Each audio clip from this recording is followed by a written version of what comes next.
Chat. Okay, hopefully music is playing well. Fairly sure I've set up the stream properly today. There's no scuff. There's no scuff. When I say there's no scuff, I mean there's no scuff. Let there be no scuff. Let the scuff gods pass over me today.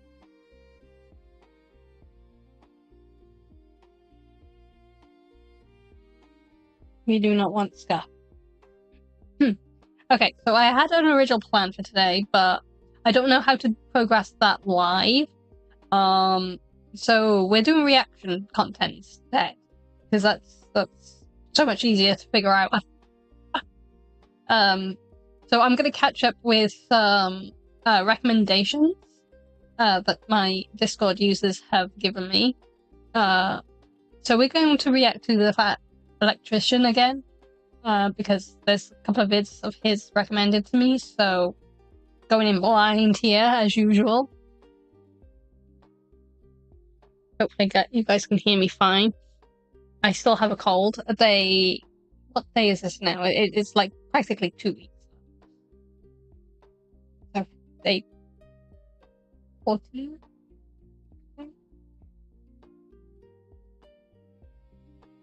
I don't know. All I know is I've been sick for a long time and I'm fed up and I want to be well again. It's annoying. It's very annoying.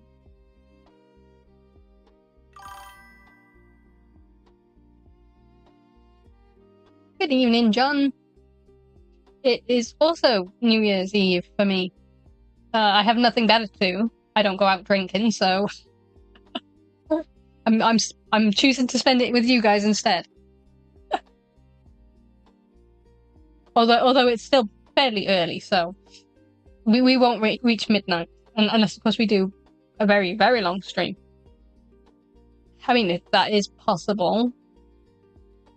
I'd have to have a break, though, to eat and stuff, but maybe. We'll see. Maybe I'll do 2 streams today. I don't think I can react all night, though. That might be too much. Yeah. Oh yeah. We have a new dragon pet, as you can see. We still have the old dragon, but this one is new. If I move that out of the way, let me zoom in on the dragon a bit. So I may have to actually unpin him to me because some of the things are no, don't pin to the wing. Don't pin to the wing.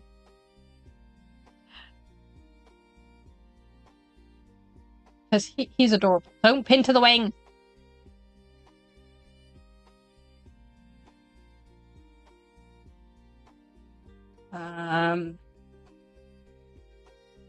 Okay. No. Okay, we are having some scuff. My fault. Okay, you can see him a little bit better now. Okay, so he has a few toggles. Like, and when I say a few, I mean more than a few. It's insane how many toggles he has. Actually, you know what?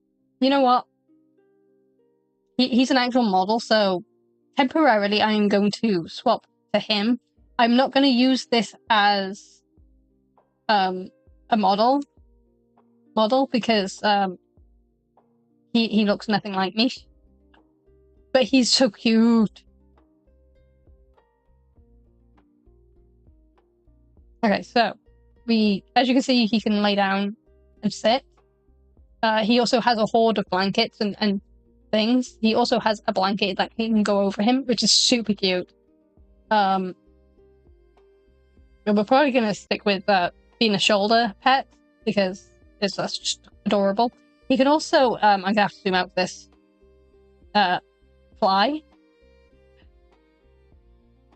which is amazing. So if I wanted him to fly, he could fly. Which is super cute. And he can also land. I don't know if I've actually put the credits for this model in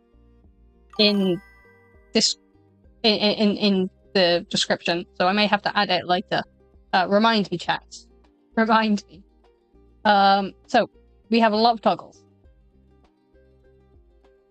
So we have the heart eyes, because that's a staple in most models, is the heart eyes. I love how expressive the wings are. Yeah, you got the tongue model. Well, that's not really a toggle. It's just me. Just me. You have stars. I've tried to match them up with my actual model, so when I do the expressions, he can also do the expressions. But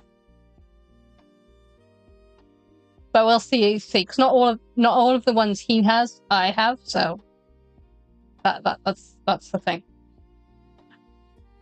Drift mad. And I like how the gemstone changes color for the different emotions. That's such a nice touch. And you have split eyes.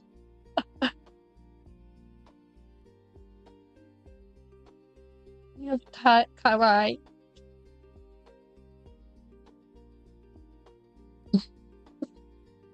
Oh, I'm choking on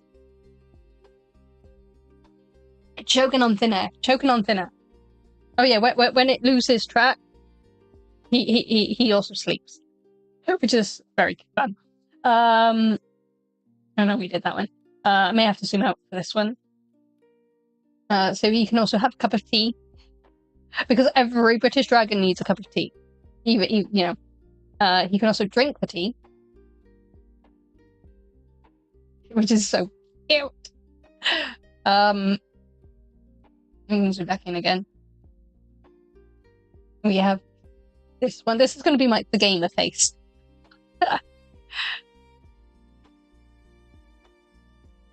And then we have confused.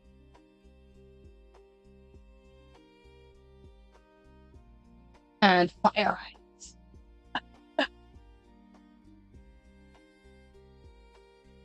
So yeah, they're the emotions. It is so fun. I'm glad I found this. Like, I was just like browsing VGen, being bored little dragon queen that I am, and I was kind of trying to look for more dragons because we weren't gonna ever have enough dragons. And so I found this, and it's amazing, and I love it. But this is not going to be our model. This is a pet model. So we're gonna collect this. There we go. Yep.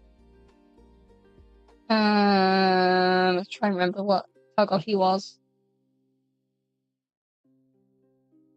Oh, there he is.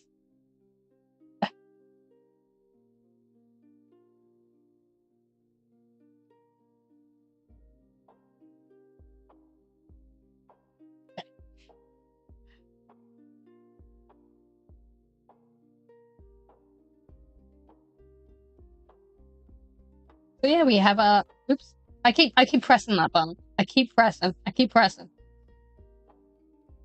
yeah, we have a new pet. He's called Dream. That's his name, and he's going to be with us for a while. I like the fact that I was able to like make him wrap around my neck because it just looks amazing. But I do like the way like his wings like are so expressive. He's so cute. The only downside is that we weren't allowed to change the color. Otherwise, I'd have him red because Welsh dragons. But he's still pretty. He's still pretty, very pretty, and I love him. And he's very cute. I will try and remember to put the credits in the description. I forgot today.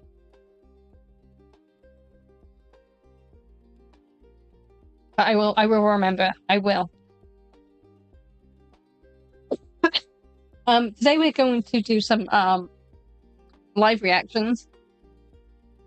I was going to try and use what's it called? Our brain has stopped working.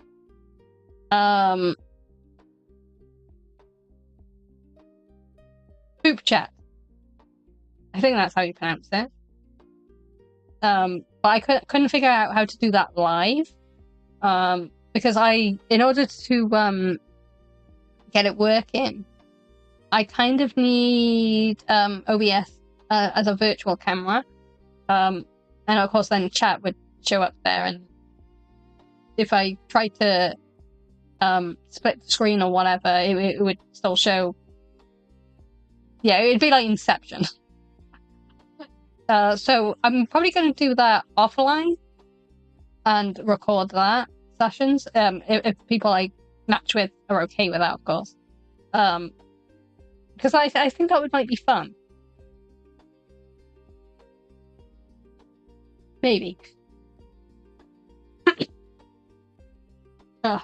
Hopefully I don't sniffle and cough too much this stream, because I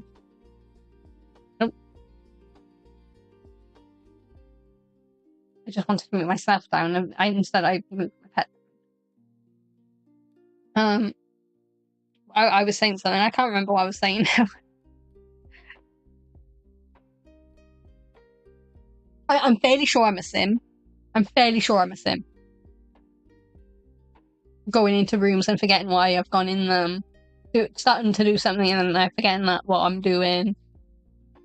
I haven't set fire to breakfast yet, though. Maybe I've progressed enough in my cooking skills to not burn things. Maybe.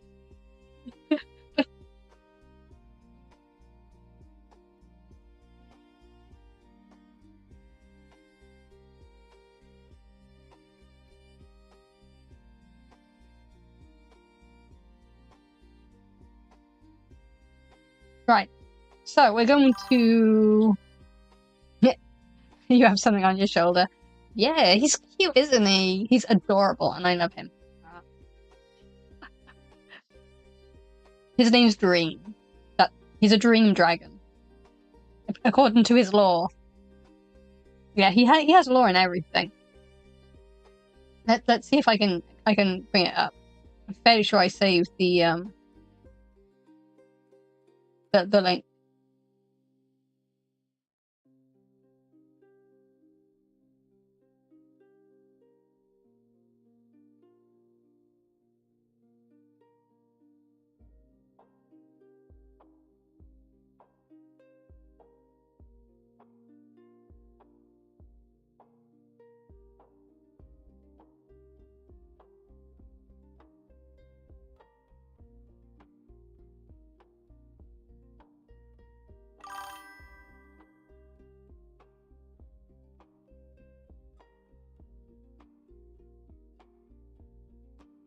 Okay, maybe he doesn't have the lore in his description. I'm fairly sure it's like I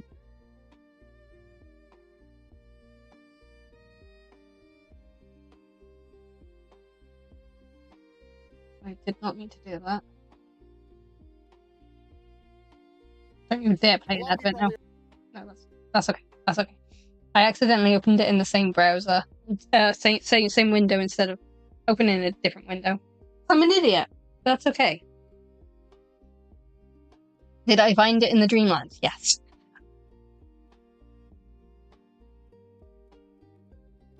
He's a nice dragon, okay? He's not like those evil things that burnt us and tried to kill us. He's a nice dragon.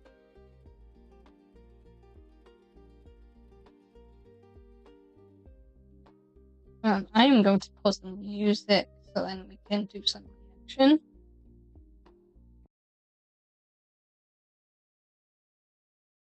And then swap windows.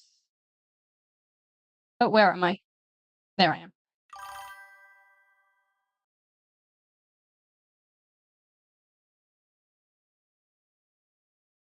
Obviously, I need to move out the way.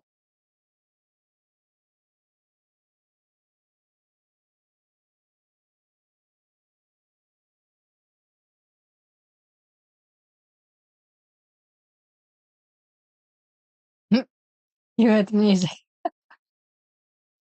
Yeah, for some reason it likes playing ads on YouTube sometimes. Even though it shouldn't be playing ads, and I won't say why, because I know YouTube does not like that.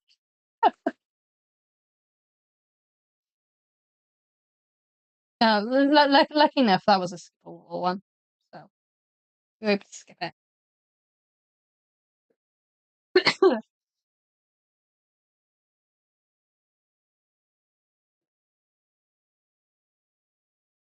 Okay, so this is the fat electrician. We've um we've done a reaction to him before, with the soldier that was high enough to survive freezing cold weather and a few other obstacles, shall we say? And I find him really funny. I haven't watched this video, so I don't know what it's going to be about, other than old age and treachery. So this is going to be a new one. But I'm trying to catch up with the reactionary things that Discord users have suggested. So hopefully we can get through some of them.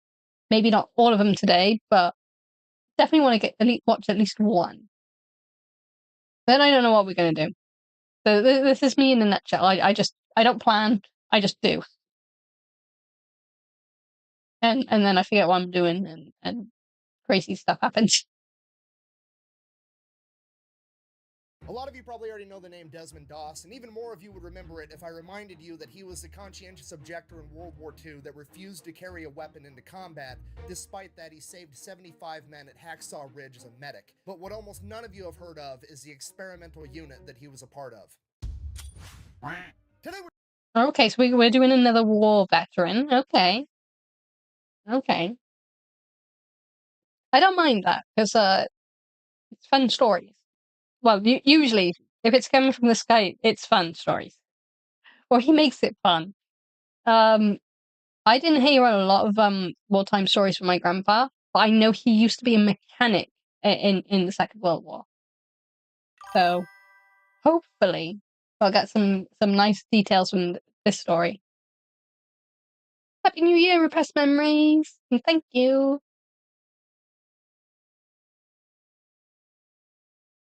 No worries, yeah. I realised I hadn't done reactionary in a while, and so I'm catching up. Like, it's been a while since I've had like time to just do a stream on my own.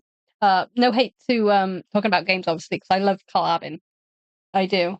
But it's nice to just chill and not have to think. Uh, I'm sure he knows what I mean. I'm sure he knows what I We're mean. talking about the 77th Infantry Division, aka the Old Bastards. Ladies and gentlemen, whether you realize it or not, we've all been exposed to the concept that you should never underestimate the old guy because sometimes he just might be a complete badass. We see it everywhere. Yeah. There's memes and commonly held sayings all over the internet like youth and exuberance is no match for old age and treachery, or beware an old man in a profession where young men die. And if that wasn't enough, in pop culture and TV, there are characters in pretty much every show and every movie that are the embodiment of this sentiment, and they are more often than not the fan favorite that everybody loves. On Nickelodeon, a kids channel, you see characters like Uncle Iroh and King Boomy. In anime, you see characters like Master Roshi. In more adult shows, you've got I'm not sure Master Roshi was the wisest of choices there, given how much of a pervert he is. But okay, I can get behind the Avatar one. Continuing on. Characters like Mike from Breaking Bad, Lloyd from Yellowstone, and Sir Barristan from Game of Thrones. Characters like this are everywhere in pop culture, and they are catered to every age group because it is never too early to learn the simple concept of be careful because that old man just might whoop your fucking ass. And I bring all this... Yeah, old people, especially those people who have gone through war, fucking badass. You don't mess with them. You don't mess with them. Because it raises one simple question. If old men really are such badasses and experience is truly such a valuable asset, what would happen if you made an entire army out of old guys? Well, we don't have to wonder because in World War II, America did just that, and the results speak for themselves, and we're going to get into it right after. Okay, my grandpa was actually young during the World War, so he would not be in this section. Just pointing that out there. My gramps was old when he died. He was 102. But he was fairly young when he was in the war. After a word from our sponsor. Okay, here's the deal. I've been making we're not American history videos on the sponsor. internet for about 2 years now, and without fail, every single time I make a video about America and World War II, I get this exact keyboard warrior in the comment section. Buh! America didn't win World War II. They showed up late and tried to take credit for it. Buh! Okay, look, on one hand, I want to give this a serious answer. There's no American that's saying America won World War II all by themselves. Nobody is saying that. It was a huge team. I've seen people say that, but yeah. I mean, they're probably trolls, to be honest, but there have been people who've said that. Effort by the big three, America, the UK, and the USSR, as well as a bunch of other countries that were occupied or close to being occupied. They all made humongous sacrifices to win World War II. It was a massive team effort. So when an American says America... Yeah, it was a massive team effort. And I don't think we would have won had we not all finally joined, like, forces.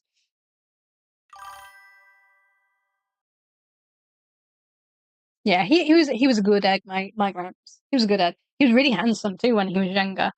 Very, very handsome. I need to find that old photo of him actually. But he was very handsome. And from what I can see of my grandma, because she died long before I was born, unfortunately. She was pretty too. Short, kind of like me, but pretty. America won World War II. They're simply saying the Allied forces won, America is part of the Allied forces, therefore, America won. It is a factually correct statement, just like it would also be a factually correct statement to say that the USSR and the UK also won World War II. On the other hand, if we're talking shit, I can do that too, because guess what? When it comes to World Wars, America's the MVP. I hate to break it to you, but let's just face facts here. If World War III breaks out tomorrow, and we're picking teams by lining all the countries up on the wall like it's dodgeball in gym class, guess who's getting picked first? America. If you disagree with that, it's because you're being disingenuous or you're fucking dumb. And the whole in terms of guns, yes. In guerrilla warfare, the UK is actually better. But it depends on what type of tactics you're using and how you're going to use it. I won't get into details, but yeah. We don't have a huge army now because we don't really need one. But our army training is not easy.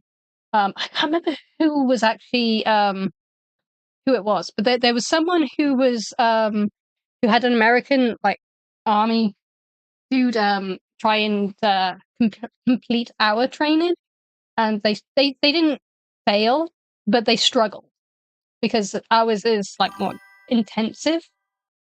So we're definitely not to be trifled with. But in terms of gun, 100% the US, 100%. Just because of how many guns you guys do actually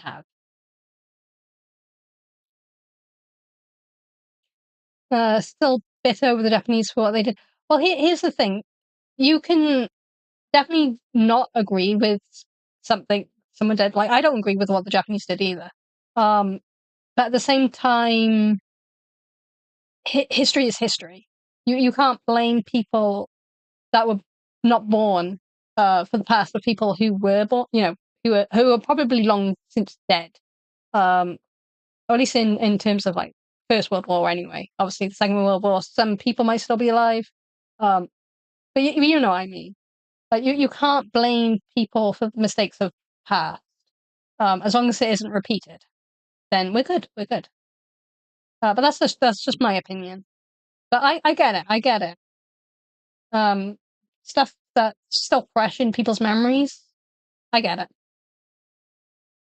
America showed up late to World War II thing? Look, number one seed in the tournament gets a bye. Don't hate the player, hate the game. Furthermore, it's not like World War II was on the verge of ending and America popped in at the last second so they could be on the winning team, okay? World War II ended because America came off the fucking top rope with aircraft carriers, Sherman tanks, and atomic bombs. Sorry, I'm getting horribly sidetracked. I apologize. The point I'm trying to get to is that there's a lot of people on the internet that like to say America showed up late to World War II, but the fact of the matter is it's not like America had a choice. That was literally the only option because in 1939, when World War II kicked off, America didn't really have a military to go fight with. Okay, let me break this down for you. 16 million Americans served in the military in World War II, and at its peak, the US military had 12 million people actively serving in it. In 1939, when World War II started, America's military had 200,000 people in the Army and 100,000 people in the Navy. To put that into perspective, America had the 19th largest military on the planet, and 18th was Portugal, which is approximately the size of Indiana, which is one of America's 50 states. And if that wasn't okay, well, that's pretty interesting. But yeah, no, I don't blame the Americans for being quote unquote late. The important thing is that they did show up and did help. enough. Not only was the American military small, it also just wasn't very good at this point in time either. They were so underfunded that the American military only had 329 light tanks that were outdated and 1,800 aircraft that were also outdated. And if that wasn't bad enough, not only did they not have good equipment and there wasn't very many of them, they didn't really know how to fight either because America hadn't revisited its battle doctrine since World War I, meaning the only fight that America knew how to participate in was trench warfare, which was not what World War II was. So if America wants to have a meaningful impact in World War II, they're going to have to rebuild an entire military from the ground up, both physically and conceptually. So the American... Okay, well, that's fair. That, they had to rethink their strategies and how to like fight in this new war. Because yeah, a lot did change between World War One and World War Two. Like a lot of time passed between those two wars. So yeah, that makes sense.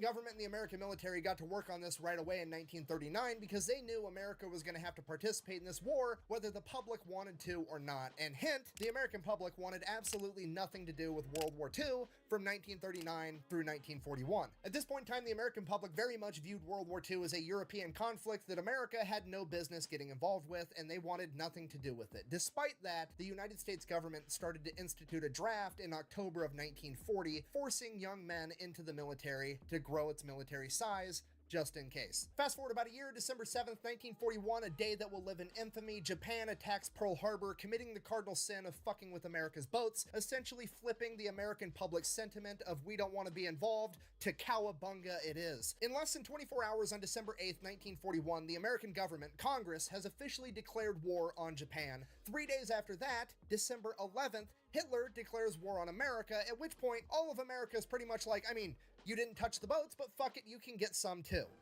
It's a bold strategy, Cotton. Let's see if it pays off for them. In the days and weeks... I mean, yeah. Yeah.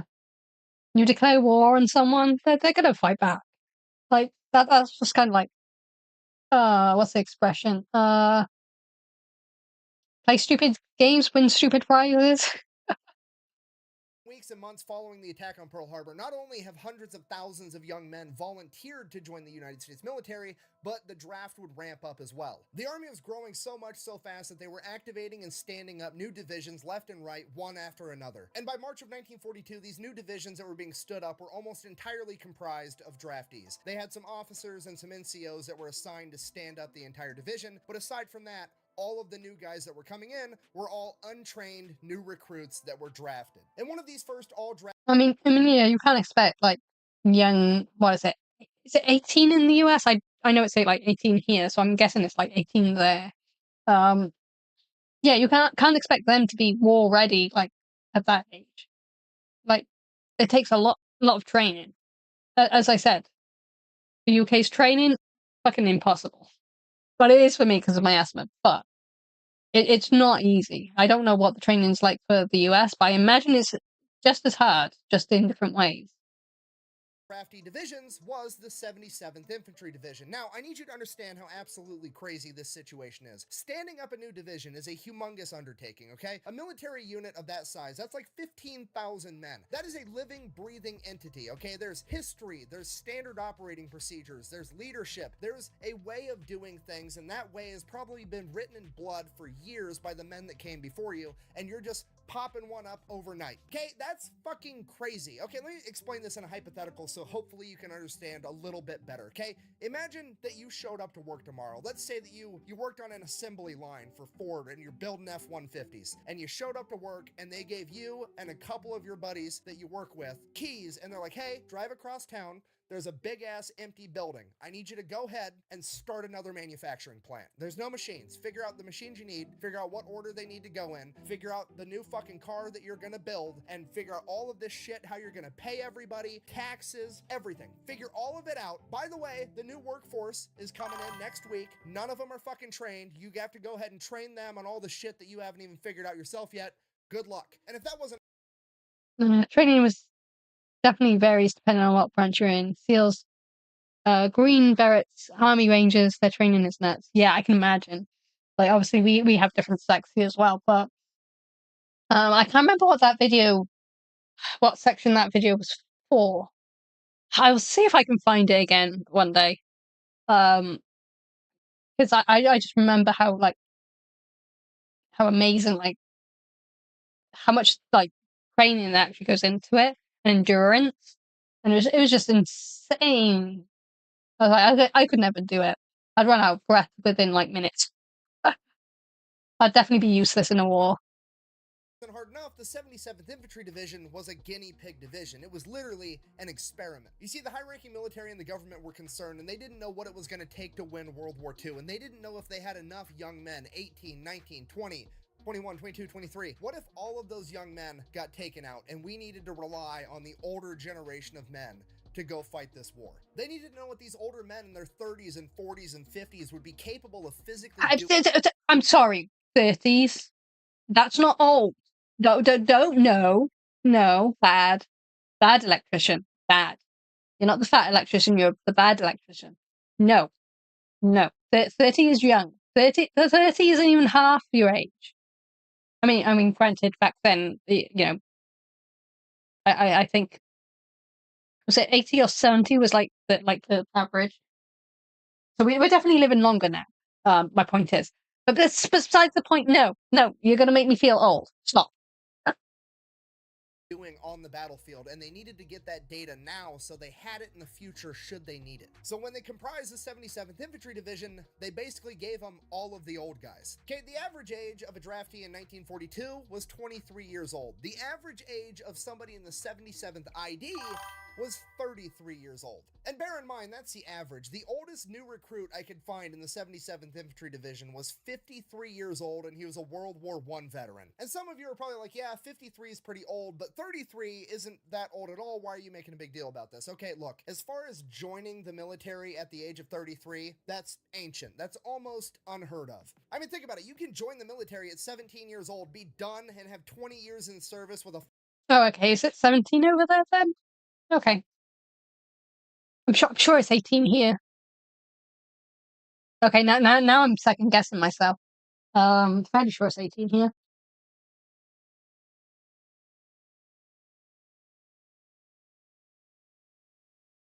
I am second guessing myself, so I'm gonna double check.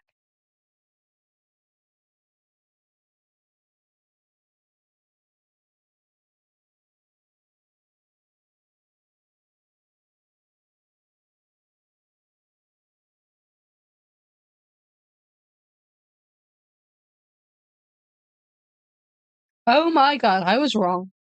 Apparently it's 16. Okay. 16 is way too young. Hot take. Cold take? I don't know. But 16 is way too young to join the army. I mean, and obviously if you're not going to war, maybe that's fine, but that does seem young.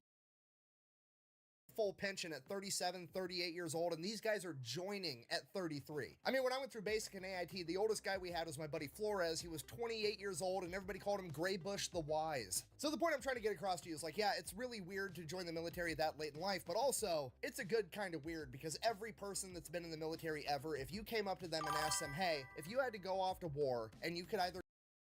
Does our country have mandatory service? I don't think so.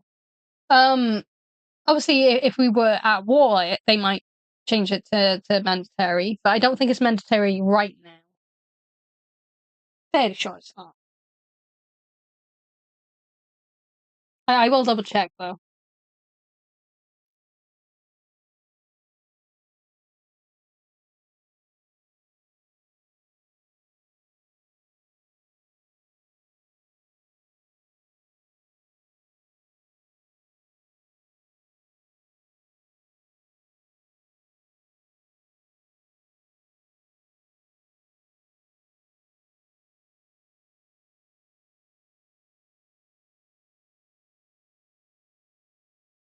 Okay, yeah, no, it's not mandatory. Although apparently the Conservatives want to make it mandatory, but take that with a grain of salt.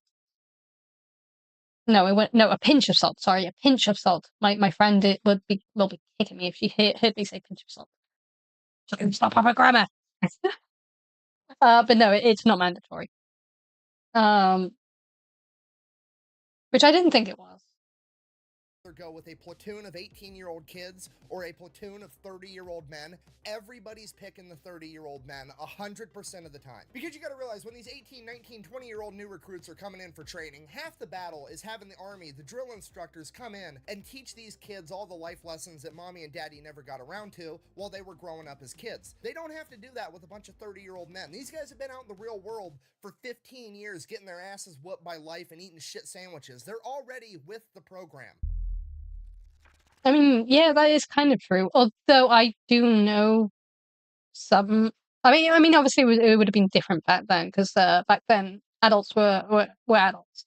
But I know a lot of adults now that definitely need more discipline. Especially with their work ethic. But maybe that's just some of the guys I know. Or maybe I'm just grandma yells at cloud. So the 77th ID shows up to Fort Jackson, South Carolina for basic training. That's 16 weeks, and then another 12 weeks for their advanced training, which for most of them is just going to be infantry. And they absolutely crush it. They show up, and there's very little like disciplinary or life lessons being handed out by the drill sergeants because, well, they're older than most of the drill sergeants. It's literally a bunch of middle-aged men showing up being like, okay, I'm here, show me what I gotta do to not die. And then, whenever somebody was being an asshole, they would police themselves. Like, one of the new recruits is being a dick, all the other new recruits... I know some European coaches will do, but it's mostly people have simple gun knowledge and makes the country a lot safer. So I can see the pros, but they need to be treated right. Yeah. Like, I'm fairly sure if we needed to, we would make it mandatory. It might be a case of it's not mandatory unless we actually like really need it, like we were in a state of attack or something. But at the moment, it's just mandatory. It's not mandatory. Yeah. So some kids could do with like going though. Some adults as well, just for the discipline. But they're not forced to.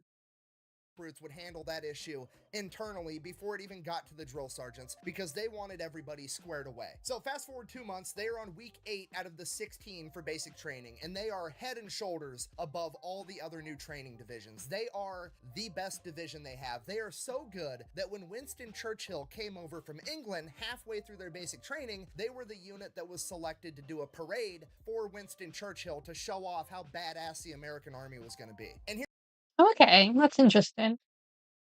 Because I knew Winston Churchill had gone over, but I didn't realize that they chose the older ones just to show how like disciplined the US soldiers were.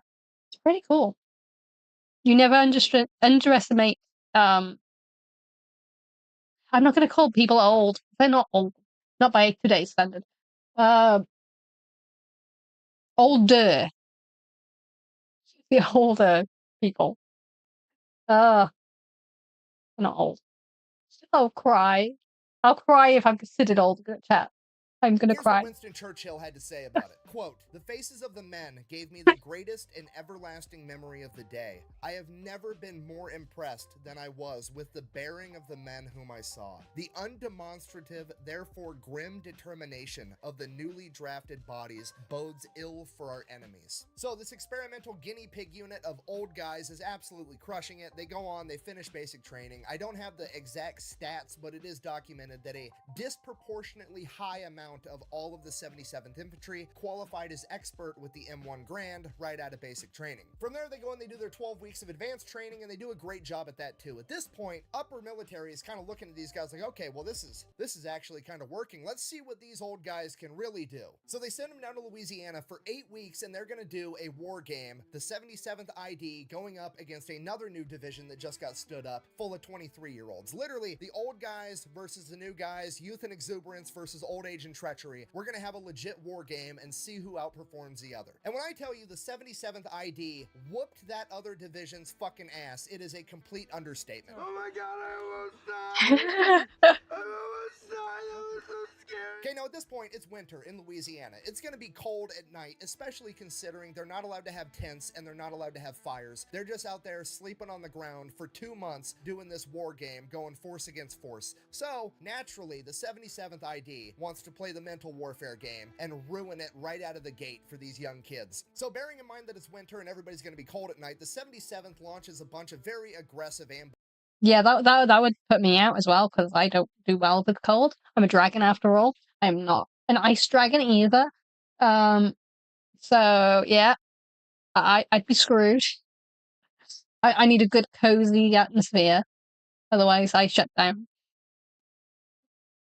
Ambush attacks, basically pinning the other force between them and a river, and they just keep advancing closer and closer until the other division is forced to cross the river on foot, getting all of their shit completely soaked. Okay, and some of you are probably like, oh, they got a little bit wet. Who cares? Trust me, if you were living outside for 2 months... Oh, as a person who lives in a very cold, wet place, yeah, that's not fun. That's a nightmare. wet and cold is not a good combination. That's terrible. So, rip these guys. And every possession that you owned to your name was on your back in a backpack, and you weren't allowed to have a tent or fire to dry your clothes, and all your shit just got soaked, you would care. Okay, there's nothing worse than walking around for 16 hours holding a gun with a heavy backpack on, and the only comfort you get at the end of the day is some dehydrated food and the opportunity to change out your wet socks for more wet socks. Okay, whether you believe me or not, I just need you to trust me, it's gonna take a mental toll on some 18, 19, 20-year-old kids, believe me. And from there, it only gets like 1,000 times. Forget age, that would take a mental toll on anybody. Especially if you couldn't have a fire or anywhere dry, like, sort your clothes out. And you're also wet at this point. So, yeah. Forget age. Anyone would crash out under those circumstances. Times worse. I keep reiterating this, but you gotta remember, these are middle-aged men, okay? These are dudes that are working construction jobs in the 1940s before OSHA was around. Walking around on I-beams with no harnesses, eating lunch, and nobody gives a shit. You got dudes that were working in offices before they had an HR department, okay? These guys are bringing so much workplace pranks and tomfoolery to the table. These 20-year-olds aren't gonna know what hit them. So one of the big things the 77th does is they start pretending to be in this other division at night. Like, they'll roll up at night, there's like one guy left awake, you know, pulling guard duty, whatever. They'll roll up to him and be like, hey, Commander so-and-so, whatever the fuck, said I need to take this Jeep and go take it over to HQ, blah, blah, blah. And he's like, oh, okay, cool. Yeah, whatever, man. He like nods back off asleep while he's supposed to be on guard. 77th ID guy just steals their Jeep. I mean, strategically transfers it to a different location. Like, they're stealing all their vehicles, they're stealing all their equipment. And then, you know, usually when you're doing military stuff, you want to sever enemies' communications so they can't communicate at all. Not the 77th ID. No, we've got fucking Jimmy who worked for the phone company for 10 years. We're gonna find the enemy communication lines, we're gonna tap into them, and then we're just gonna start feeding them bad intel to make complete. Yeah, that is definitely something as slightly older people would do to fuck with young ones. Yeah, I could definitely see that being a thing. Anyone except the greatest generation. World War II and Great Depression era people are a different breed altogether. Yeah, that's true. But anyone today, I don't see them. I don't see them handling it well at all. We have way too many comforts. Like, I can go without like the internet for like a week on holiday if I need to, and just enjoy my time. But it's always nice to come back to the comforts and the internet and gaming. But can you imagine if like all of the internet went down today and it stayed down for like an entire year? There would be anarchy because people just could not handle it. They would not be able to handle having the internet and comforts. So can you imagine any one of us trying to go through cold water and surviving out in the cold? I'd say most people would not be able to handle that. Most. There might be like a few outliers who like are well practiced, or do it on a regular, but general population, absolutely not. Fucking chaos behind enemy lines. And then all the boys are gonna gather around the radio at night and we're all gonna listen to the higher ups in their chain of command complain about how poorly they're performing. At the conclusion of this war game, the 77th ID has just completely outclassed this other division full of young men, and it really starts raising some eyebrows because now people really want to know what these old guys are physically capable of doing. I'm Haida. Being kind of fun to not fun at all for the 77th ID because the real experiments are about to begin. They send the entire 77th to a place called Camp Hyder. It's about 100 miles outside of Phoenix, Arizona, in the middle of the desert. So they show up to Camp Hyder. It's literally just the desert with a couple of tents. Not even enough tents for the entire division. They have to go and dig their own wells to find their own water. And then, because they didn't have enough tents, they're out there literally building mud huts to live in. So after they get done literally building an army base... Hey, so they've gone from cold and wet to dry and no shade. I agree. It's why it makes me so sad seeing homeless veterans. Yeah, I wish that wasn't a thing as well. But unfortunately, so many countries don't cater to their vets. I mean, the UK tries, but we're definitely not great at it, unfortunately. There are still, unfortunately, vets out there who are homeless. Um, there's options for homeless people here, but I don't know if it's, like, enough. I reckon veterans should have, like, first pick of, like, council homes. I don't know if the US has that sort of thing there. Um, but veterans, I think deserve it the most. And then obviously women with children, or fathers with children if there's no mother. But you know what I mean. Children and veterans should have first picks, in my opinion. From scratch, the army comes along and they're like, hey, we want to know how far a normal dude can march in the desert in 100-degree heat if we only give him 1 quart of water. So here's what you guys are going to do. We're going to force you to march, and you're just going to keep marching until a certain number of you pass out. That way, we'll have a really good idea of how far a single dude can go on 1 quart of water. So this is already borderline cruel and unusual punishment, but it doesn't stop there, because after they figure out how far a guy can go on a single quart of water, they decide that they're going to start having 6-day exercises where they have the second lieutenant, the lowest ranking officer that presumably knows the least, guide a platoon of men through the desert for 6 days straight. And if they want to be able to get their next day's supply of water and food, they have to be in the right place at the right time at the end of the day. Otherwise, they just don't get the food and water. Okay, I probably wouldn't be able to handle this either, actually. Because if I don't have food and water regularly, I also pass out due to my anemia. I wish I had a stronger body, actually. I do. Luckily, I don't need a pump anymore for my asthma. Because I've learned to regulate my breathing. Just don't ask me to run a marathon. But yeah, I'm usually better in the heat though. But obviously desert, middle of nowhere, no water, completely different to the heat we get. I mean, the heat we get is more of um a moist heat. It's very murky. Um, there's a proper word for it. My brain is not working. What is it? Humid. The very humid heat. There we go. I remembered the word. So it's still hot and clammy, but not dry and hot. Different heat.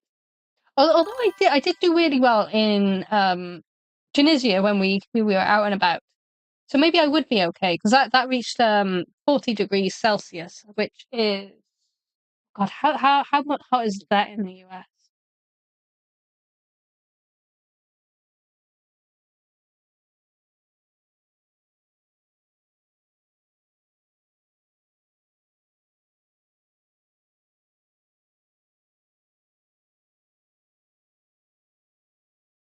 So 104. Okay. I thought it might be 100 and something. I wasn't sure. Okay. So it'll be 104 Fahrenheit. And I was fine then. The only issue I had is I didn't put on enough sunscreen, so it looked like I had been, like, battered and bruised down the front of my like, the where your leg bone is, the front of that, like from your knee down to, like, your ankle, but just on the front side. It was black.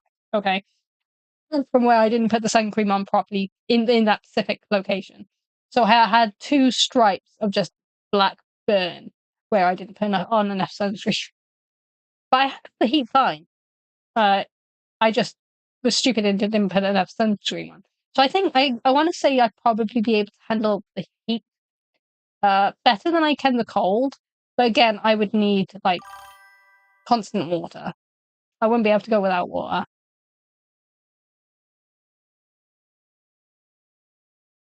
Yeah, that's how we are too, mostly. There are resources like veteran hospitals, but they're sorely underfunded and staffed. Yeah. Yeah, it is bad. Like we have shelters, we have hospice, council houses, as I mentioned earlier. So we do have things in place, but we are overwhelmed, especially with um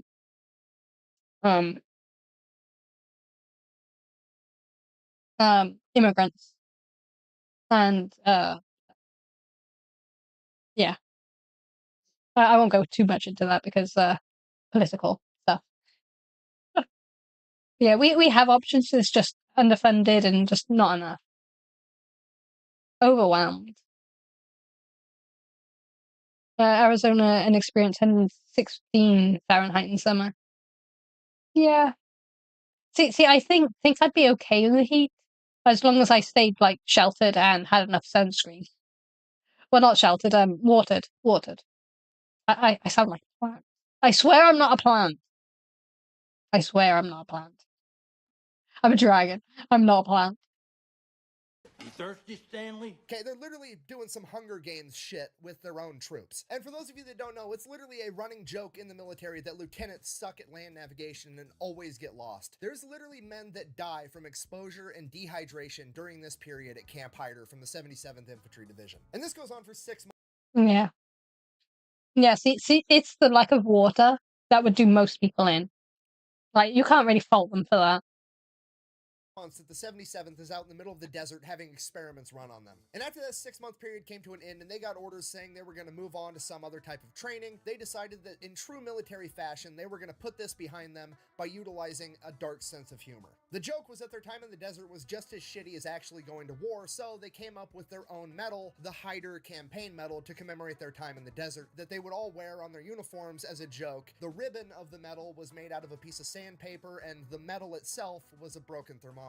And to absolutely nobody's surprise, the War Department decided that they were not going to officially recognize the Hyder Campaign Medal. Regardless, the entire unit is now being shipped back over to Pennsylvania, where they are going to have 1 month of advanced rifle marksmanship training, despite the fact that most of them already qualified as expert. So they go, they do that, they get even better at They should have allowed the medal to be, like, official. Because that would be amazing. Like, anyone who can survive, like, what they went through, even if it was just a training course, like, even if they didn't make it official, they could have, like, honored it some way. But, okay, whatever. shooting than they already were. And then after that, the Army comes out and they're like, hey, I've got this new sub-zero temperature sleeping bag that I want to have tested, so we're going to take you guys, our guinea pig division, we're going to send you over to West Virginia, have you go up in the mountains with this new sleeping bag, no tents, no fires, I just want you to live there for a month, hang out, freezing your ass off, and just sleep in these sleeping bags at night, and if you guys survive, we'll know they work. Okay, good, see you in a month. Should I keep going? Why are you the way that you are? So they go and do that, they freeze their balls off for a month, they climb back down from the mountain, and the Army's like, hey, guess what? It's early 1944, we've decided that we don't need you guys for D-Day, you're not going to be going over to the European theater, we're actually going to send you over to the Pacific to help out the Marine Corps. So, next step of your training, you're going to head over to Virginia, and you guys are going to train for a month doing amphibious landings in winter in the Atlantic Ocean, but good news, you're already cold, so have fun. So they go, they do. I feel sort of sorry for this division. They've been through a lot. They were cold, then they were hot and thirsty, then they were cold again, and now they're wet and cold, and in the middle of the sea. Well, I'm assuming the middle of the sea. Do that, they crush it just like everything else they do. Now they're headed off to Hawaii, where they're going to go through jungle warfare training for 6 weeks. Oh, Now, this is Hawaii. the most important training the 77th is going to get, considering At least Hawaii's warm. Maybe wet, depending on the time of the year, but warm. that they're going into war in the Pacific Theater up against the Japanese in a jungle environment, and the Japanese are presumably already masters of their own environment. And pretty much everybody in the 77th is hyper aware of this, and it makes them take this chunk of training that much more serious. And one of the things that they notice is when they show up to Jungle Warfare School, there's the archway that they walk through. It says Jungle Warfare School, and it's got the tagline below it in quotes. It says, if they don't stink, stick them. Which is obviously referring to what you're supposed to do with your bayonet if you come across an enemy's corpse that isn't decomposing, because at this point in time, it was highly likely that that person wasn't actually dead and they were pretending to be dead or hurt so that they could ambush you. And I believe that's one of the big lessons that the 77th took to heart from this period of training for reasons that we're going to find out in a little bit. So they finished Jungle Warfare. I mean, playing dead is a valid tactic.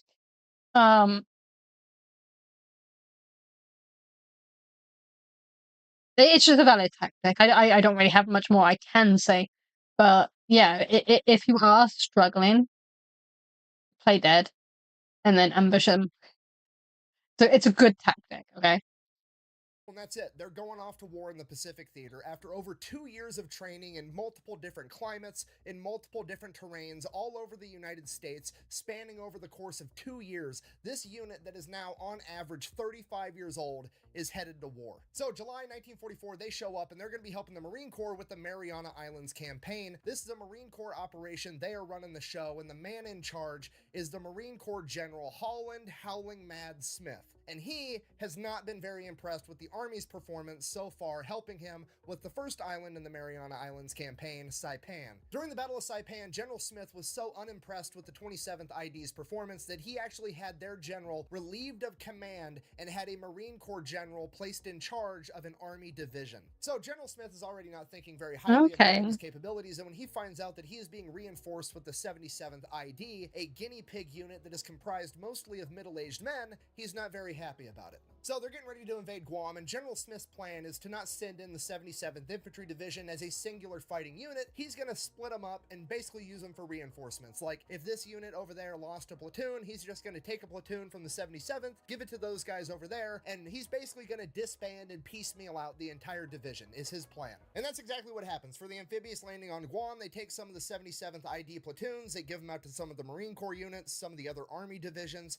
and they send them into battle. A couple days later, General Smith, wondering how the old guys are doing, writes out to his commanders like, hey, how are these old guys performing? Can we use more of them? What's the deal? And to General Smith's surprise, according to all of his leaders in the field, these old dudes can throw down. They're absolutely awesome. Yeah, I mean, when you put someone through that many trials and they surpass, like, expectations, of course they're going to be badass. They're going to be badass and win. Hopefully.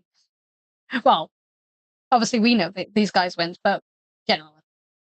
Commander even went so far as to say, and I quote, "There is no doubt in our minds that the 77th were good people to have alongside in a fight. As a result, we started referring to them as the 77th Marine Division." Okay, full stop. I need you guys to really appreciate what just got said here, okay? The Marine Corps, I love them, but they're not good at a whole lot. Really, if I were the commander-in-chief, I wouldn't call up the Marine Corps unless I wanted something dead, broken, or pregnant. That's really where they shine. That's their wheelhouse. You want to know what the Marines aren't good at? Giving compliments to other people. They're not about it, okay? So for the Marine Corps to look over at the 77th ID guys, a bunch of middle-aged Army dudes killing people in battle, and go, "You're one of us." That's the best compliment the Marines know how to give, okay?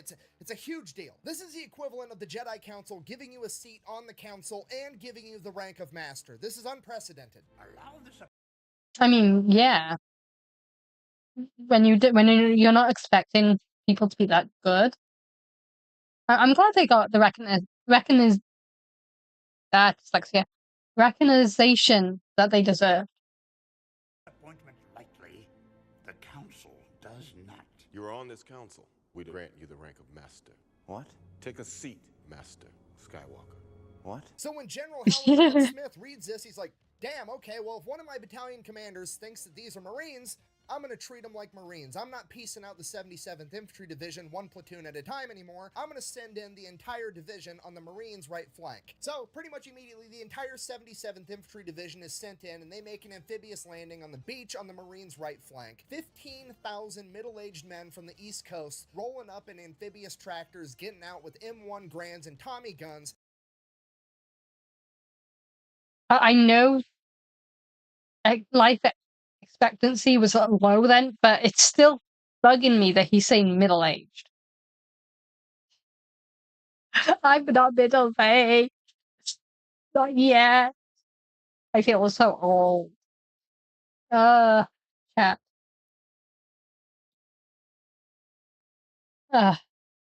Why? Repressed memories, you're making me feel really old right now. This is your fault. ready to I forgive fuck shit you. up. This is the metaphorical equivalent of dad getting home from work. The Japanese just don't know it yet. And this amphibious landing and their movement up the beach and into battle was absolutely textbook. It was the epitome of slow is smooth and smooth is fast. It was the least chaotic amphibious landing anybody had ever seen. And as all this is going on, the Navy and some seagoing Marines are watching this amphibious landing take place, and a seagoing Marine famously says, "Would you look at those old bastards go," officially christening them with their new nickname, the Old Bastards. Now, the Battle of Guam rages on for about 2 more weeks until the island is secured on August 10th, 1944, and at the conclusion of this battle, it becomes clear to absolutely everyone, including General Howling Mad Smith, that his battalion commander was correct about the 77th Infantry Division. Because over the past 2 weeks of the Battle of Guam, the Old Bastards... Sorry for the old feels. We are very close in age, so I feel hysterical. Yeah. I mean, I get it. They didn't live as long back then because, you know, health benefits. We didn't have as great a medical thing as we do now, but still, it's making me so old. Bastards have racked I'll up cry about it later. 2,741 confirmed kills and sustained only 248 in return. Okay, that is a ratio of 11-to-1 going up against an enemy that has home field advantage and the luxury of playing defense from fortified machine gun positions, which is absolutely insane. And with a performance like that, their new monikers of the Old Bastards and the 77th Marines are pretty much set in stone, with even General Holland Howling Mad Smith himself referring to them as such. All your island are belong to us. At Guam, they are then given some rest and relaxation in New Caledonia, so they hop in the boats and head there immediately. They get about halfway there, and then the big green weenie strikes. Change of plans, no more R&R. We're going to turn the boats around and head straight over to the Philippines, because in Leyte, MacArthur has 4 divisions, and they are completely stalled out, and they need the Old Bastards' help. Now, the Japanese government has pretty much come out and said that they are going to make the Battle of Leyte a decisive battle for this war, and for that reason, they are throwing all the resources and manpower they have to win this battle against America and not lose this island. And up until this point, they're doing a great job. And then the 77th showed up. They show up to Leyte Thanksgiving Day 1944 with the energy of dad didn't get to take his nap and now it's gonna be fucking everybody's problem. Hey, over here. Oh, yeah. Yeah. Yeah. You have to let your dad have a nap, otherwise there's gonna be chaos. I'm not quite there yet. I've napped after work, when it's been a long day, a long stressful day. But I'm not at the age yet where I need to nap constantly. At least that makes me feel a little bit younger. Simplified version of what's going on here. The Americans have one half of the island, the Japanese have the other. The Americans are getting resupplied on their back end, and the Japanese are getting resupplied on their back end from a place called Ormoc Bay. So the 77th Infantry is like, that's fine, hear me out. We'll hop in the boats, we'll drive around Leyte, make an amphibious landing, and we'll take over Ormoc Bay, cut off their supplies, game over, we win. To which the chain of command is like, that's absolutely crazy, you're gonna be outnumbered 3-to-1, and we're not gonna be able to get you any more supplies. To which the 77th is like, that's fine, we'll just bring some supplies with us, and then we'll steal all the enemy shit. And as far as being outnumbered 3-to-1, we've been hanging out with the Marines this entire time, and if they've taught us anything, that's just a target-rich environment. Let's fucking run it. So, fast forward a couple... I mean, yeah, I mean, at that point, they probably still had the upper advantage. I mean, you go through that much training, you go through that much, like, experience, you're gonna be badass. Never underestimate the motive and power of a good nap. Yeah. My problem is when I nap, it just makes me feel more tired, so I try not to nap. But there are certainly days where I'm just like, I need to just close my eyes for 5 minutes and just refresh my brain.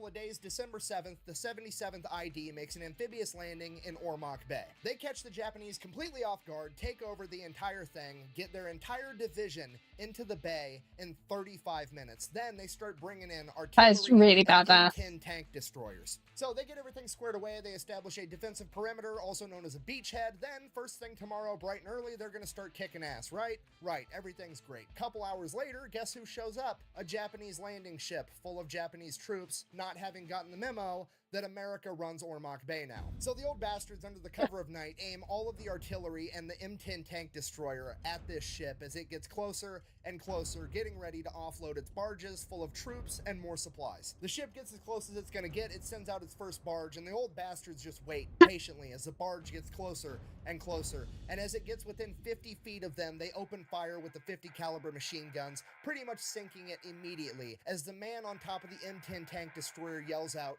"Get some flares in the air so I can hit these sons of bitches." As the flares get shot, I mean, yeah, dead on night. You have the element of surprise because they obviously didn't know they were there. Man. So sometimes I wish I could be like fly on a wall to watch all this like in action. Because I can only imagine how like amazing this went down.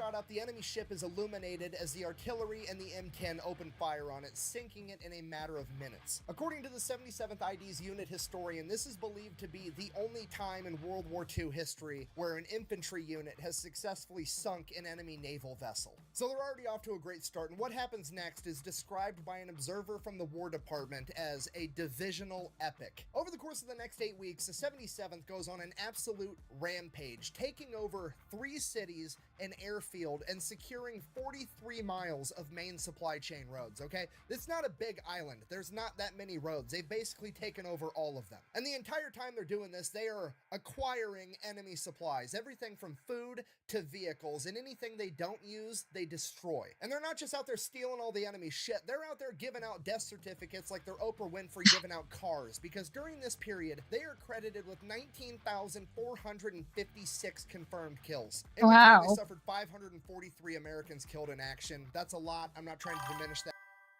I mean, that's a lot of death. Like, I don't like wars. Unfortunately, they are sometimes necessary. But that's a lot of death. You know, that's a lot of victories in a war sense.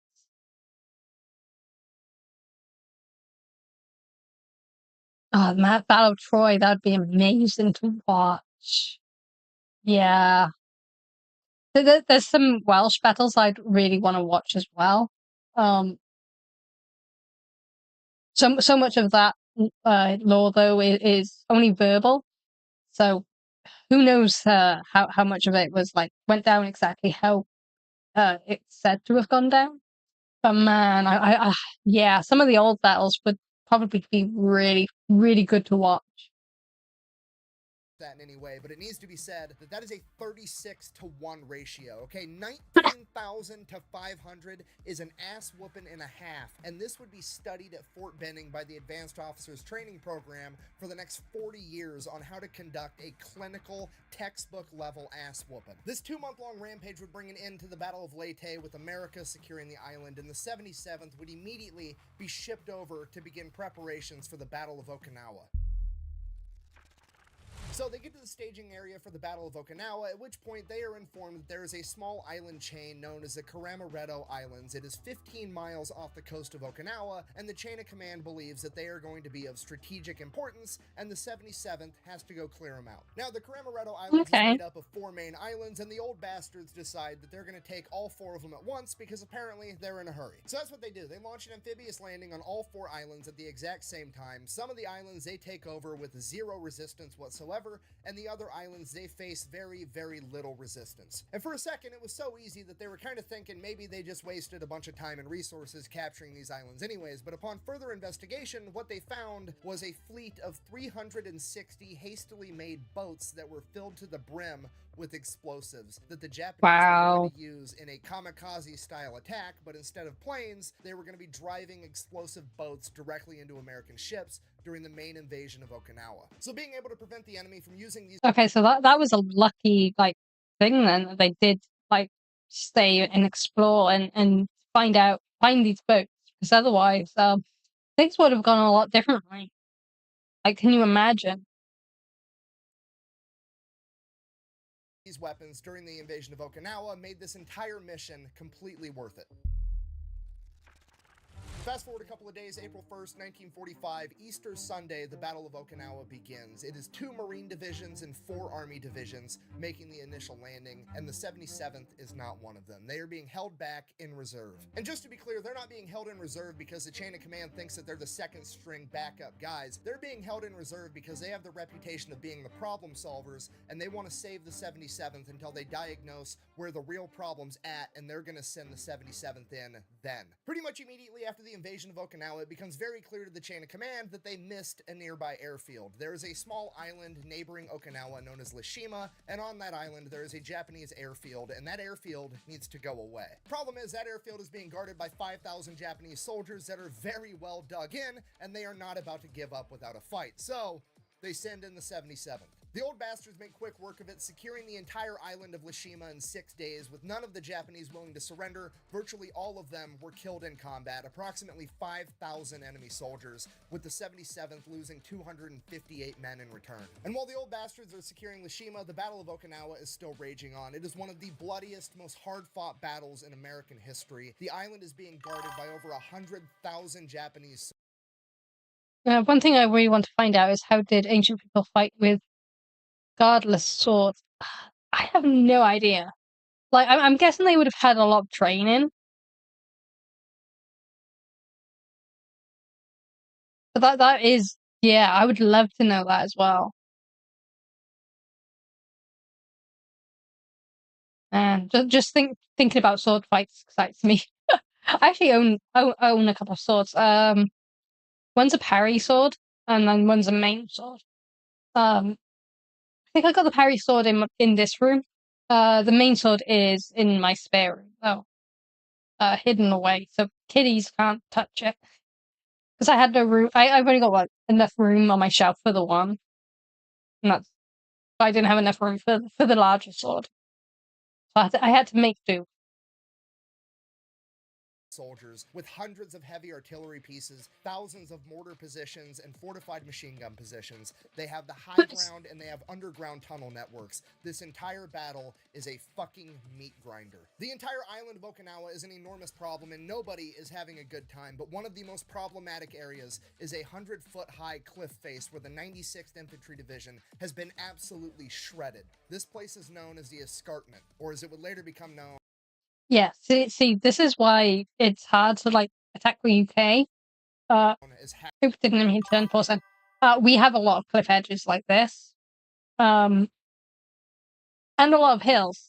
Like, the reason not all of Wales was conquered back with the Romans and the Aztecs and everything is because of how hard it is, like, get around. Obviously, nowadays it's a little bit easier because you've got roads and bridges and things, but back in the day, it was impossible to, like, take over the whole of the UK because of how fucking hilly and cliffy it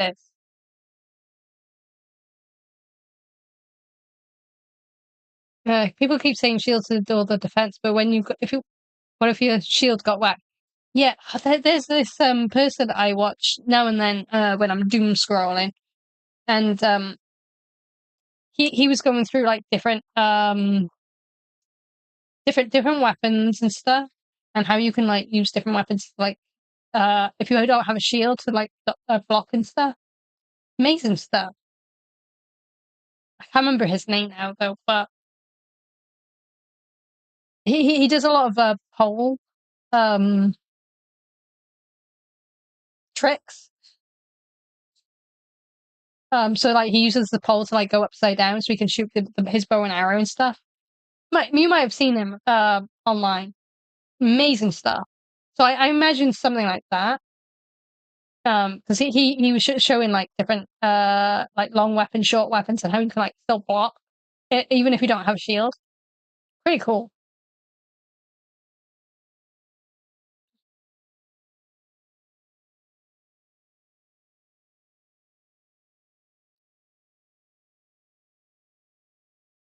Yeah, I imagine they would have thought of something to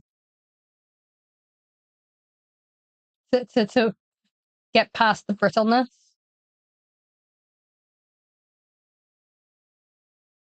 But yeah, I'm not sure how. Like the logistics of it all. Hacksaw Ridge. The old bastards are being sent in to do what the 96th Infantry Division couldn't pull off. As they show up, they send 2 battalions up the 100-foot-high cliff face to engage the enemy. The Japanese drove both battalions back, forcing all of them to retreat. All of them except for one. One of the youngest old bastards, a 26-year-old medic by the name of Desmond Doss, who was unique in that he refused to carry a weapon into battle because he was a conscientious objector that didn't want to hurt anybody. He only wanted to save people. He stayed up top while everybody else retreated, and while evading the enemy, he managed to go around and find wounded Americans and begin lowering them down the cliff face all through the remainder of that day and all through the night. By the next morning, he had single-handedly lowered 75 men down a 100-foot cliff face, saving all of them. The next day... I mean, that's no small feat. Like, again, trying to battle while also needing to scale a cliff that huge and then needing to retreat. That's not a small feat. Like, I can probably imagine it easier because I'm so used to seeing cliffs and hills and mountains and stuff here. But that is not easy. Like, because I'm guessing they wouldn't have like the rock climbing equipment that we do today. So can you imagine having to go up and down that thing and then try and like carry like your comrades down to try and save them? Not easy. The 77th would attack again, this time sending up 1 battalion to engage the enemy and the other battalion out and around the side to flank them. During this battle, Desmond Doss would become mortally wounded by grenade shrapnel and sniper fire. While wounded, he continued to insist that the other medics and litter bearers continue to save other men rather than himself. The old bastards would finally take the ridge, killing over 3,500 Japanese soldiers and losing over 600 men of their own, but amongst them was not Desmond Doss. The men of the 77th got Doss evacuated in time. He would survive and eventually go on to be awarded the Medal of Honor for his actions at Hacksaw Ridge. But as his journey in World War II came to an end, the old bastard still had work to do. Okay. Now the 77th is going to be sent to capture Shiri Castle, but in order to do that, they have to punch through the Shiri line, which is essentially... Shiri. That's a nice name, actually. It's nice and easy to pronounce. Numbers of Fuzzy 2 said 50. His men that were there said 150. They decided to split the difference and said 75. Hacksaw Ridge is the movie that tells the story. Okay. I haven't watched a whole lot of war movies. But I have watched a few, like obviously Saving Private Ryan. I'm not sure how accurate that is, but you know. But I don't think I've watched many based on real life stories. They're usually fictional, but based around like eyewitness accounts or first-hand accounts, but not based on someone. I think my favorite two, one's obviously anime, and that is Grave of the Fireflies. I don't know why. Don't judge me. I'm a glutton for punishment. I like that movie. And the other one I really enjoyed was Emperor Under the Sun. I don't know if anyone knows that one. The main character is a young, I think he's an American boy. And he gets split up from his family and ends up in a Japanese concentration camp. No, actually, he might even be Welsh because one of the songs he sings is actually a Welsh song. Like the main song of that movie is Welsh. So maybe he's maybe he's Welsh American. I don't know. Anyway, the reason I like that movie is because Welsh is in there. Not that it's named. But I am biased as fuck. So a natural wall of hills and cliffs, and on top of them is 50,000 Japanese soldiers manning fortified machine gun positions with overlapping fields of fire. At this point, almost all of the American forces are stopped in their tracks somewhere along this line. 2 Marine divisions and another Army division, both stuck, unable to penetrate through. The spot where the 77th have to break through to get to Shiri Castle is approximately half a mile wide and 2 miles in length. It takes them 32 days of constant fighting to clear that. Yeah, Saving Private Ryan is hailed as one of the most realistic World War II movies ever. There was a lot of stories of vets leaving the theater during the opening scene because they could smell gasoline. Wow. Yeah. I mean, PSD is really rife, especially with veterans, unfortunately.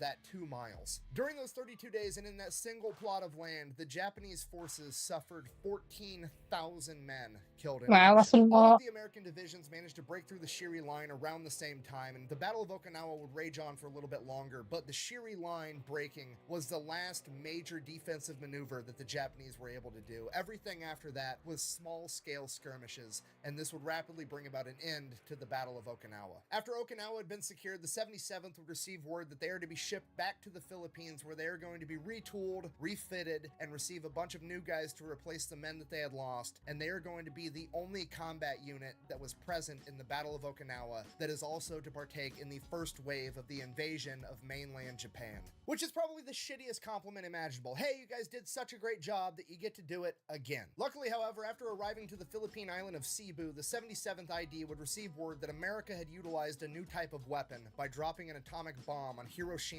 and Nagasaki, forcing the Japanese to surrender, and they would not have to go and invade the mainland of Japan. Yeah. This is terrific news, but it left just one thing the 77th ID had to do before they could finally go back home. You see, all throughout the Philippines, Southeast Asia, and the rest of the Pacific, there were still Japanese military members all over the place, scattered pretty much everywhere. Many of these groups of Japanese soldiers would refuse to surrender for months, or in some cases, even years or decades, refusing to believe that the Japanese Empire would ever surrender. And in the case of Cebu, where the 77th currently were, up in the mountains, there were approximately 5,000... I mean, the one thing that you can praise Japanese for is that they have such huge honor that they don't give up. They just don't. So yeah, it is pretty, like, I'm gonna say amazing that, you know, they still try to keep going, even though, you know, they clearly lost at that point. Just because of how honorable they are. They're just like, nah, we're not giving up.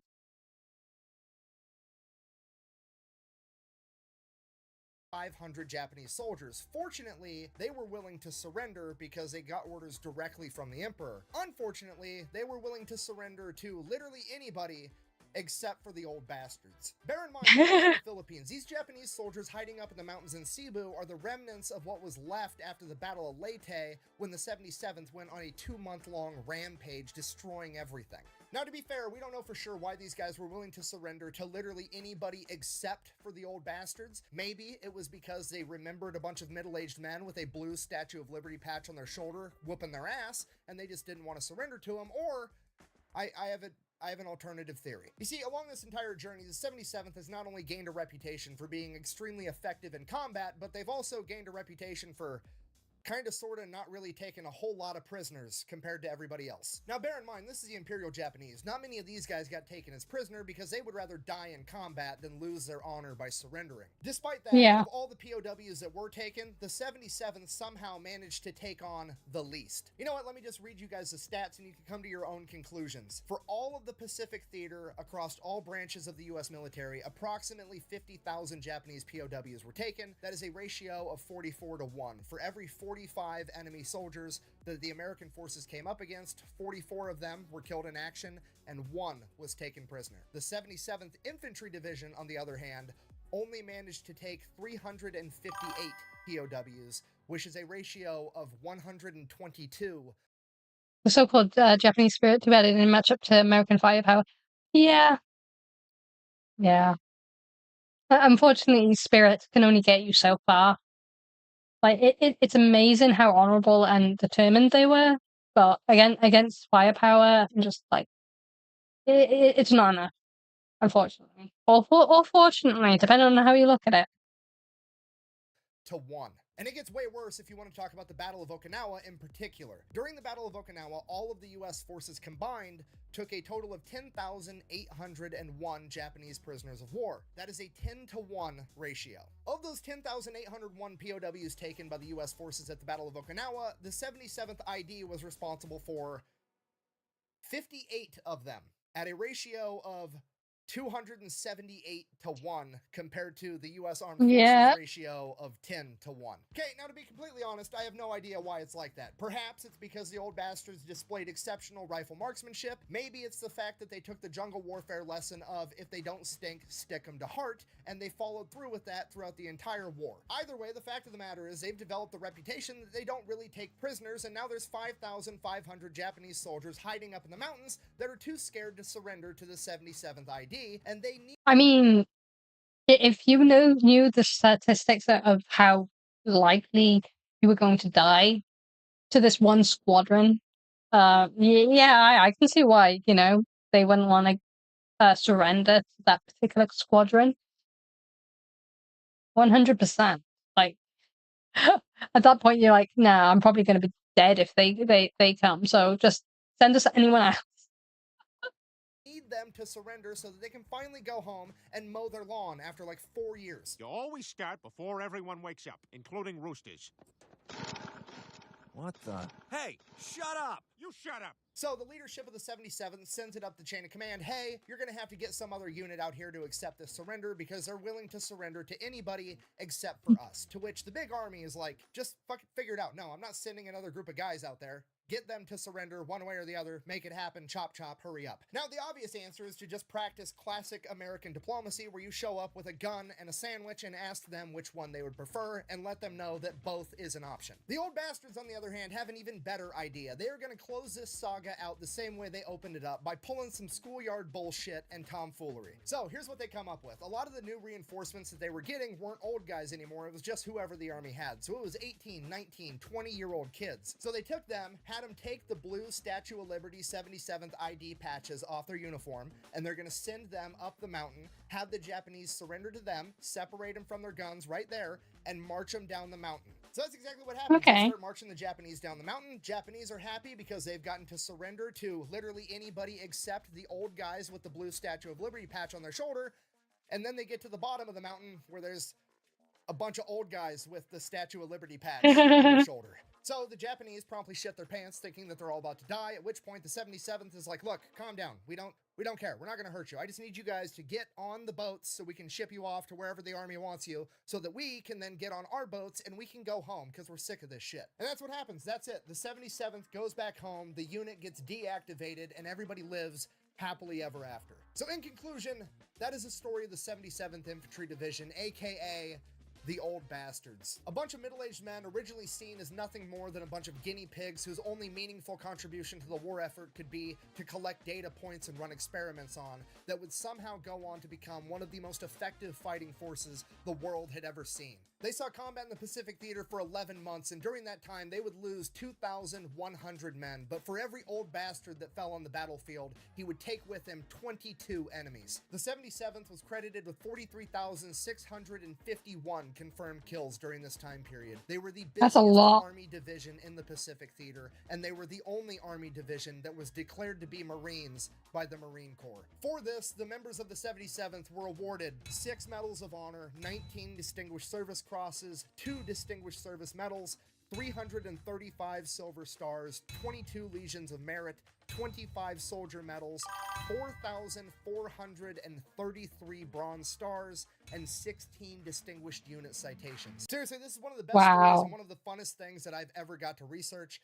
That being said, for some reason, once I found out that pretty much all these guys were from the East Coast, the only thing I could picture in my head was that all 15,000 of these dudes were rich high. You know, angry cops on YouTube. It's one of the most terrifying thoughts I've ever had in my entire life. Just 15,000 angry drill sergeants storming the beach. Okay, that's going to be stuck in my head now as well. But anyway, that was the Fat Electrician. And thank you for Repressed Memories for suggesting it. That was fun. Let's change over to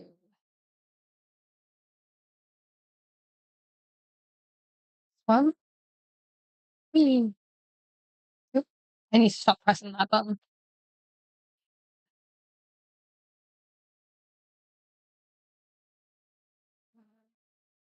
Put music back on.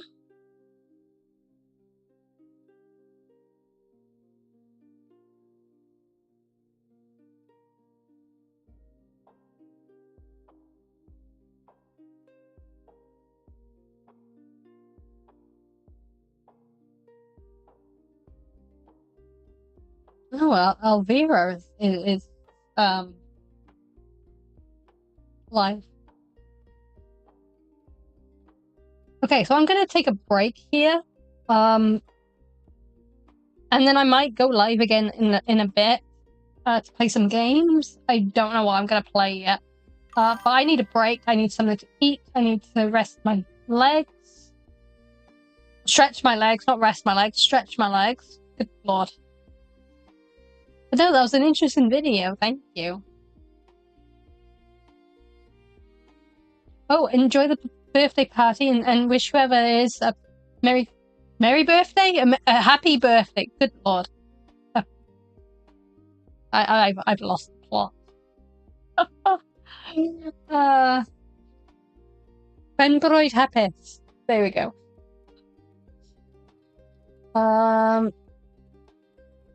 Right. How do I think I've got to do this manually, actually.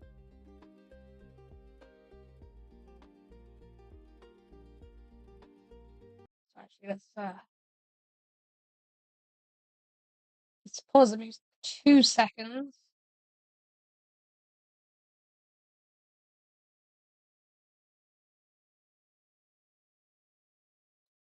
Because I never raid people because I always forget because I'm an idiot. So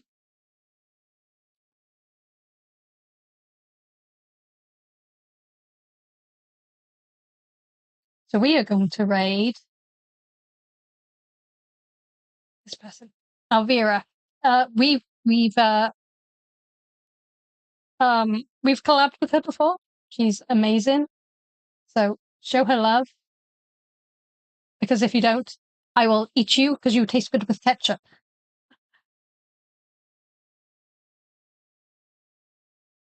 She is amazing. I love her.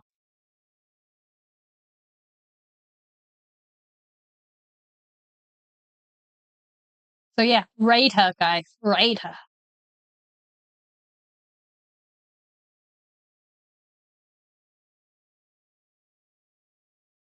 Okay, I will save that name.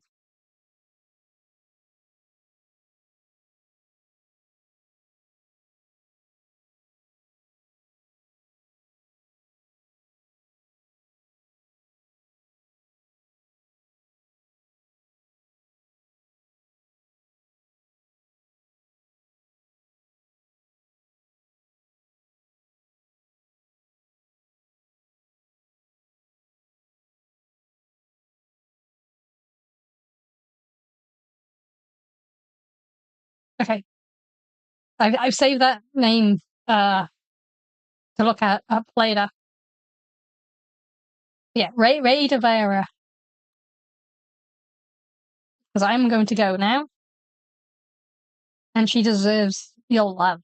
She's talking about Grim Reapers of Korea. Because she's Korean. So if you're interested, definitely check her out. She is live. And I'll see you guys later.